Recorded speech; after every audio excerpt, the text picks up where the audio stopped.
On this edition of Independent Sources, no such thing as a free lunch. The initiative to feed all the city's public school students may lead to long-term funding problems for some schools. That story and more coming up.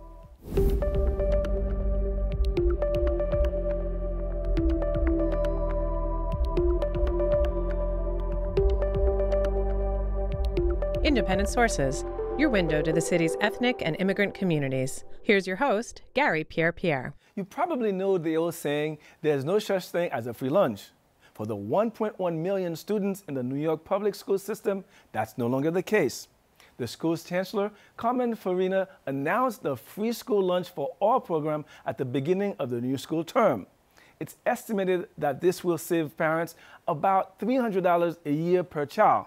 Moreover, advocates believe this will help remove the stigma and shame that's often led many students to avoid free school lunches. However, much like the old saying, that alludes to a deep skepticism when something seems too good to be true, there are already a few questions being asked about the initiative. I spoke with Alex Zimmerman, a reporter at the education news website Chalkbeat, and Ashley Raffalo, the Director of Operations and Communications at the CUNY Urban Food Policy Institute, to learn more. So Alex, you would think that free food, there'll be a beeline for the cafeteria in the schools. What's going on? Why isn't the case? So I think it's a little early to tell how this is going to play out. I think it's also a little bit important to understand the history. The city has been trying to expand free lunch for a few years now. They rolled it out for all middle school students in 2014. Without universal free lunch this year, the city would have served about 70% of the student body with free lunch. So this is sort of, you know, the last advancement over the goal line. They had sort of been in the process of expanding this program and are now sort of finally doing it for all students. The city says that they're anticipating about a 3.5% increase, which is less than what some advocates have predicted, but there has been this sort of incremental progress, and I think, you know, we'll know sort of for sure whether lots of families are participating in the new program sort of once it's really rolled out. I think it's also just important to note that the vast majority of students in New York City public schools were eligible for free or reduced price lunch already. About 3/4 of the student population was eligible. And there, you know, as I'm sure you know, had been some issues in the past in terms of whether everyone who is, you know, actually eligible was claiming a free or reduced price lunch. And I think the city is hoping, that advocates are hoping that with sort of all students eligible, that there will be sort of on all sides of the income spectrum, just more students participating in the program. Is a problem a stigma associated with the having free lunch, or is it the bad food, to put it bluntly, Ashley? The stigma is real. There were many children over the years who were choosing not to eat for fear of being bullied by their peers. You know, the food was called free, welfare food. There was a stigma associated with it because it was tied to the incomes of these children's families. And that doesn't disappear overnight.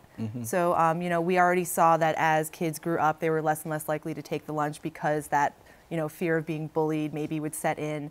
You know, running out to the store and grabbing chips and a soda might seem like an easy solution for some, or maybe they would just go without. So it's certainly real. And, you know, the city has done a whole lot to improve the nutritiousness of the food that's served. And the New York City food standards that are in place exceed the federal guidelines. So the food's really healthy. And now that it's universally available to all, we can really focus on making it really high quality, really great tasting food.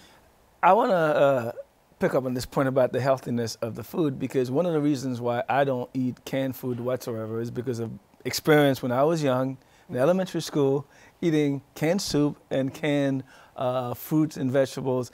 To me, it was the most atrocious thing I've ever tasted, and it just left a mark. So how healthy is the food today in the cafeterias? And also, what type of food are they serving, considering the diversity of the school system? Sure. Well, now there's salad bars in schools. There definitely weren't salad bars in schools when I was growing up. So that's a really big improvement in the right direction. There's New York Thursdays, which is a really cool program where they're bringing local food into schools. The healthfulness, like I said, the New York City food standards set ceilings for different salt and sodium and fat content and things like that. So it's definitely healthy. A lot of it's much fresher than the canned food that we're all used to maybe from the past. And like I said, now that it's system-wide, all of that can be improved. So maybe where they are still using canned, there can be a movement or a push towards more scratch cooking in schools, because that's what we can focus on now that it's a program that's available to all. So are they taking into considerations people's dietary laws and mores and things like that, or just giving them sort of like bland food across the board? That's a good question. I mean, I'm certainly not an expert in all of the offerings. It's a big system. They're serving hundreds of thousands of meals a day. I know that they have alternative menus that schools can opt into. I was talking with a principal who was talking about how he had sort of marshaled his school community to participate in one of these alternative menus that I think had more like ground turkey instead of like beef, and had sort of more vegetable options and more vegetarian options. And that was sort of a decision that was made through the school community. And I don't know like how many schools citywide have participated in something like that. But I do think that the city has made some efforts to sort of let schools differentiate, despite the fact that it's just such a large system. And providing meals at that scale is obviously a tall logistical task. I should add, you can go on the New York City School Food website and download all the menus that are available. Oh, okay. They also host children to come do taste tests. And there is a lot of effort to make the food tasty and, acceptable to a lot of different kids growing up with different mores and, traditions in their families, religious and otherwise. So those options are available now, and they're going to continue to improve. And I was actually having an interesting conversation with a principal who was talking about the relationship between the quality of the food and the stigma issue that Ashley brought up earlier. Sure. And this principal was basically saying, as the quality of the food improves, it becomes less of a stigma. There's less of a stigma because the students who can either go out to lunch or who have parents who are regularly packing lunch will be sort of more enticed to participate in the school food program if the food is better. So you won't get this distinction of like all the kids who need the free lunch are lining up in the cafeteria where everyone else like has their lunch. So where's this money coming from, Ashley? And can the city provide the service for a very, very long time? Well, it's actually a federal mechanism that I won't get too much into because I don't want to get into the weeds with it, but it's not costing the city anything else. Under the original expansion that was budgeted for, it would have cost more, but now that it's universal, there's something called the community eligibility provision, which the city is able to take advantage of due to basically the state reworking an algorithm for how they calculate need. Mm-hmm. So now we're able to take advantage of this program system-wide and use those funds that would normally have gone to paying administrators to track down families and track down this money that was missing. All of those resources can now be devoted to making it the best food possible. Now, in your piece, you mentioned Title I funding. There's some fears among some principals that it may impact them adversely. So can you elaborate? Yeah, Title I is a hugely complicated program, but it's also so important, especially in high-need schools, because it can literally direct tens or hundreds of thousands of extra dollars into your school, and it's sort of designed to help schools that have higher concentrations of students in poverty. But some principals are concerned that because of the way the city allocates Title I money, they will still have to ask families to fill out the old school lunch eligibility forms. And I think there is some concern that... And they lose funding if less people are filling out these forms. There are thresholds, right? So I was talking to this one principal in Queens who last year missed the threshold by about 5%. So he feels like he's under a lot of pressure to make sure that families are filling out these forms. But there's also this incentive not to, because actually getting a free or reduced price lunch is no longer contingent on filling out that form. It's only being used for Title I purposes. Now, the city would say, we rolled this program out in standalone middle schools, and we didn't see like a dramatic shift in how Title I funds were allocated in middle schools when they did that. But I think for principals, every dollar really counts. It can be the difference between being able to offer after school programs or not, or hiring an extra instructor or something. So I think they're going to be paying a lot of attention. I think the city is also going to be paying a lot of attention to try and make sure that there aren't, big shifts this year in which high-need schools are getting Title I money. Who knew that school lunch would be so complicated? Well, another big reason why I'm glad I'm here today is, we want to get the word out. We want everyone who knows someone in public school to really encourage them to eat the food and, if possible, to fill out those forms, because it will just help your school at this point. What's confusing is that they still say school lunch on them, even though they're not being used to calculate need based on for school food. But either way, it only helps your school to do that if you can. But the take-home message today is that Everybody's eligible to eat for free in K through 12 schools, regardless of your income status, your immigration status, or anything else. Well, unfortunately, we're out of time. Ashley Raffalo, Alex Zimmerman, thanks for joining us. Thanks for having us. When we come back, an ad campaign to battle hate stirs controversy.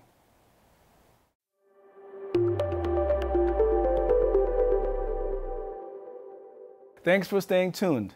The National Sikh campaign is spending millions to air ads on television and the web to spread awareness of their religion. This comes at a time when hate crimes in the country are on the rise, and the group wants to dispel misconceptions about the faith.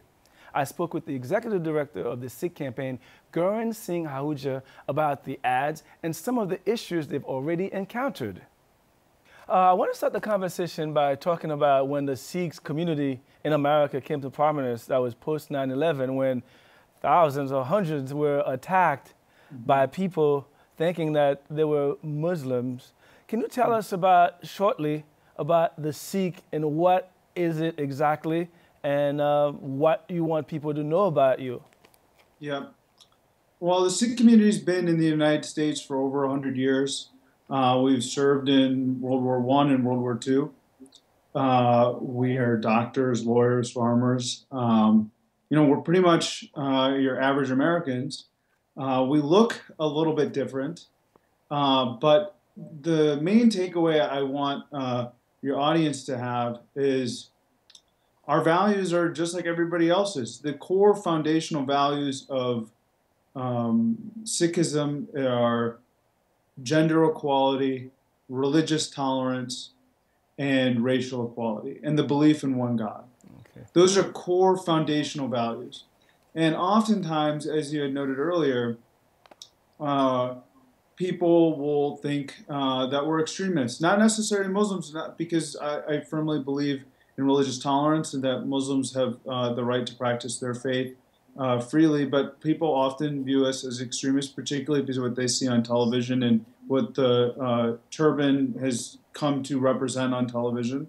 But what most folks don't know is 99% of Americans that wear a turban are Sikh, and that our turban stands for equality, and that we're going to stand up for the values that I just outlined earlier: gender equality, racial equality, and religious tolerance. Okay. And the reason why I feel like these values are important to communicate is these are core foundational American values. And the fact that our society has, over a long period of time, have made genuine investments to move these values forward in our society is why we're able to attract everyone around the world. And ultimately, as a Sikh and as an American, my values are very tightly aligned. So obviously there is a lot of misunderstanding of who you are and your role in America. So what is your organization doing to educate and to combat these misunderstandings? We're doing three major things. Number one, we have bought up a lot of advertising space on television and digital. Two, we are setting up lots of grassroots events. And third, we're engaging folks online. We have a pretty strong social media presence.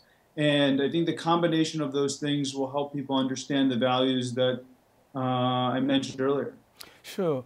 And the ad campaign that you ran, there was a lot of controversy around it, some people arguing whether or not it was worth it. What do you say to these critics? Sure. Well, one thing I want to make very, very clear is that the vast majority of the community supports the campaign. This is the first campaign of this size and scope that our community in the United States has ever been able to put together. And 100% of it was grassroots funded. There was not a single donor behind it. So there were thousands and thousands of donors. But with any effort, there are criticisms. And I think that there's two main criticisms that I've heard over a period of time. Number one, that we are not doing anything on grassroots and that we just bought time on television, which is false. As I just mentioned earlier, we are investing heavily in our grassroots program. The next common criticism is that as a faith that deeply believes in religious tolerance, I think many members of our community are genuinely concerned, and rightly concerned, that a campaign that helps put Sikhs forward may, directly or indirectly, point out Muslims or say that we are somehow trying to distinguish ourselves directly from Muslims, and that's not the case. Our organization has had a strong working relationships with Muslim groups. CARE, one of the largest Muslim organizations in the United States, publicly backed the campaign, and we've worked with other Muslim groups like Muslim Advocates and Islamic Network Troops and others. Let me interject right here, Garin, because post 9/11, the attacks against Sikhs were because people thought they were Muslims. So inevitably, in your campaign, you have to deal with that issue, don't you? I think the piece of the education process, as I see it, is that we're simply establishing who we are, because we did a lot of research on whether Americans know anything about Sikhs. And we have found that more than half, I think it's like 60%, know absolutely nothing about Sikhs. Okay. And I think nearly 100% know nothing about the founder of our faith, Guru Nanak. Okay. And so what I would say is that we're helping just establish our identity. So who's your target audience? That's a great question. I think some common target audiences would be young Americans. They were particularly receptive to our message. Interestingly, women over 50 were very receptive to our message. But to be very, very honest with you, what we found through our research is that every demographic, black or white, young or old, Democrat or Republican, they're very receptive to the values that I mentioned earlier. And really, we don't need to do fine-tuned targeting, because people want to know who we are. Well, unfortunately, we're out of time. Garry Singh Ahuja, thanks for joining us. Thank you. Still to come on the show, indigenous Guatemalans fighting for justice.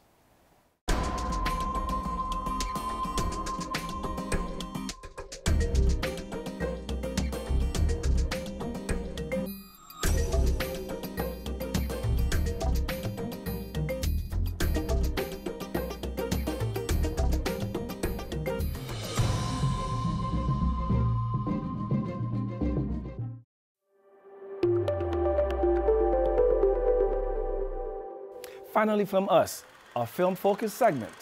This week, we zoom in on 500 Years, the Pamela Yates documentary that tells the story of Guatemala's indigenous Mayan people's struggle to overcome an oppressive government.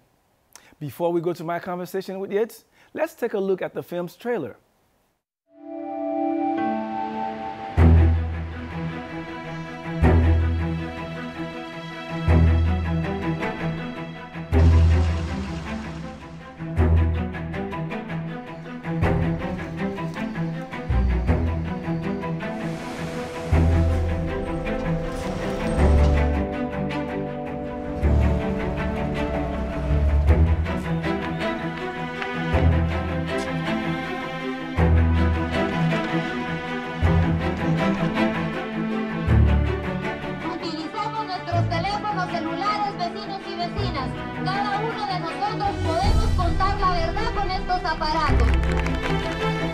Para que Guatemala avance, tiene que haber justicia por las vidas que fueron tomadas y la tierra que fue robada. A usted lo acusan de la comisión del delito de genocidio. En Guatemala no hubo genocidio, en ningún régimen. En Guatemala no hubo genocidio. No voy a descansar hasta verlos en la cárcel. No es fácil ver a un asesino a los ojos y decirle, tú mataste a mi familia. No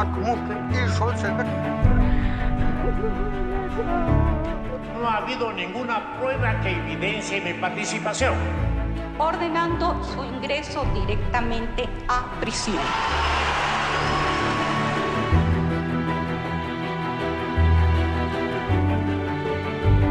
En las juntas directivas al frente.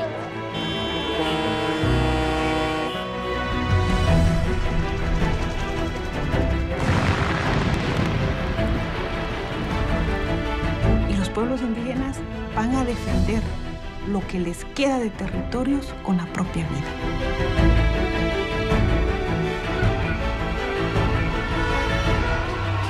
El pueblo va a tomar el poder de Guatemala.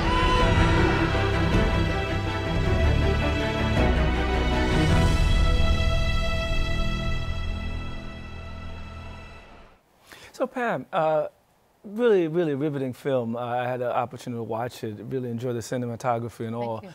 But I'm curious, what is it about Guatemala that fascinates you so much that you had to do 3 films, not just one, but 3 about Guatemala? Well, you know, I first went to Guatemala actually to investigate the role that the United States played in destroying the democracy there. In 1954, the CIA overthrew the democratically elected president of Jacobo Arbenz. And a legacy of military dictatorships ensued, and they were in the midst of a civil war when I first went there. So I really went to investigate my country's role in Guatemala, but when I got there, the people who were the most interesting, the people who were resisting to the greatest degree were the Mayans. And so I decided to tell a story, When the Mountains Tremble, with a Mayan perspective, principally with Rigoberta Menchú as the protagonist, as the storyteller. Mm-hmm. And then 10 years later, Rigoberta Menchú was awarded the Nobel Peace Prize. Her autobiography and When the Mountains Tremble helped put her on the world stage. Okay. So from that position, she was able to start a case for genocide against generals that were in our 1982 film, When the Mountains Tremble. And so I had to continue the story because it was not only that they were going to be brought to account for crimes of the past, but it was also because our film from 1982 was going to be used as forensic evidence in the case. Mm-hmm. And that became Granito, How to Nail a Dictator, which was about the building of the genocide case. Okay. And so why did you call this one 500 years? What about the 500 years that resonates with you? Well, 500 years refers to when the Europeans came to conquer the Americas. So that was 525 years ago, 500 years. And the Mayans in Guatemala have been resisting ever since. In fact, there's still the majority in Guatemala. They still speak indigenous languages by the millions. They still dress in traditional clothes. But also in contemporary society, they have a very sophisticated and communal way of banding together and resisting. 500 years is also a phrase that was used a lot in the genocide case against Rios Montt. Mm-hmm. And so we thought that that was an important meme to revive. So that's the general who was also a former president, right? Right. Of Guatemala. He was found guilty, but then a court overturned that decision. But yet in the film, you portrayed it as a major victory. Can you talk about that a little bit? The almost contradictory look at that decision? I believe that the quest for justice is justice. So the fact that the narrative in Guatemala changed from never having been genocide to considering the possibility that acts of genocide were committed was huge. And every single day in the newspapers, there were testimonies of the people who were the survivors. So all of a sudden a country could not look the other way. All of a sudden there was a tipping point. Yes, the business and political elite overturned the verdict on procedural grounds, never on evidentiary grounds. So that evidence stands. And as the Mayans in the highland in Guatemala say, el veredicto está vigente, the verdict stands. Mm-hmm. So and they believe that the verdict stands. Okay. So the Mayans, of all oppressed people in Latin America, where do you rank them? I mean, it seems that you talk about a lot of their oppression. Is it any worse in Guatemala than anywhere else in Latin and Central America? No, indigenous people throughout the hemispheres, north and south, have been oppressed. But I think what I find about the Mayans in Guatemala is that they're so smart about finding ways forward. They're so smart about continuing their cultural traditions, and that we have a lot to learn from them. Mm-hmm. So we talk a lot about resistance now in the United States. I think we can learn a lot from the resistance of the Mayans and indigenous people throughout the hemispheres. Sure. The New York Times reviewed the film, and in its review, it talks about, the way you leap into the film as if all of us are experts on Guatemalan history. How do you respond to that? I treat my audience intelligently. I like to think that they know something about international affairs, that they know something about Guatemala, but actually you can see 500 years not having seen the other films, not knowing anything about Guatemala. I think that the people that you meet in 500 years will inspire you. And I believe that courage breeds courage. So when you see these courageous people, mainly women, you're going to get a buzz from that, and you're going to think, I can do something like that too. I think also the film, we really try to speak to universal human values. So where sometimes our films are critiqued from a journalistic point of view, you know, journalism is the basis of what we do. Facts to the best of our knowledge at the time that we made the film. But we try to build on that with style and artistry to make creative documentaries. Okay. One of the angles that you tackled in the film is this intergenerational movement in Guatemala. Now, what do you see this movement leading to? What is its most likely impact in that society? I think it's leading to a more democratic Guatemala. I think it's leading to one where the judicial system is able to do its work and that people are free to express themselves. How so? Well, I think that the issue on the table right now in Guatemala, and we're seeing it in the streets every day, is against corruption in the government. This corruption that started during the war, during the Civil War, and kind of morphed into state-sponsored corruption, has gotten people into the streets, and it's gotten actually Ladinos, non-Indigenous people in the city, and Indigenous people from the rural areas to form a political alliance. Intergenerational, but also Indigenous and non-Indigenous. So there is a Commission Against Impunity right now empowered in Guatemala. It's a UN Attorney General's Joint Commission. U.S. Attorney General? I'm sorry, Guatemalan Attorney General and the United Nations. And together they have been uncovering corruption at the highest levels of the government. But corruption is almost universal, and some countries can function well with it and others don't. So in your mind, is that the primary problem facing Guatemala? At the moment, yes. And I think they're addressing it very well. The Congress is trying to pass laws that give amnesty for past corruption crimes, and people are in the street decrying it. So the Congress people have had to sort of go back in their tact and say that, yes, corruption is an issue. You know, it's one thing to know that corruption exists in society. It's another thing when a Commission Against Impunity is actually uncovering how much money was illegally taken. People get upset about human rights crimes, but they get really upset about corruption because it's out of our pockets. It's from our tax dollars. It's money that's meant to go to our social services. And so there's a struggle right now for democracy, or are we going to let the corrupt officials continue to govern this country? Where can we see this movie? You will soon be able to see it on Amazon. It's going to go live on December 1st. It'll be free to Amazon Prime subscribers and every single household. And it will also be on Amazon Video on Demand. Well, Pam Yates, thanks for joining us. Thank you so much, Gary. That's our show this week. Thanks for staying tuned. Till next time, be independent-minded.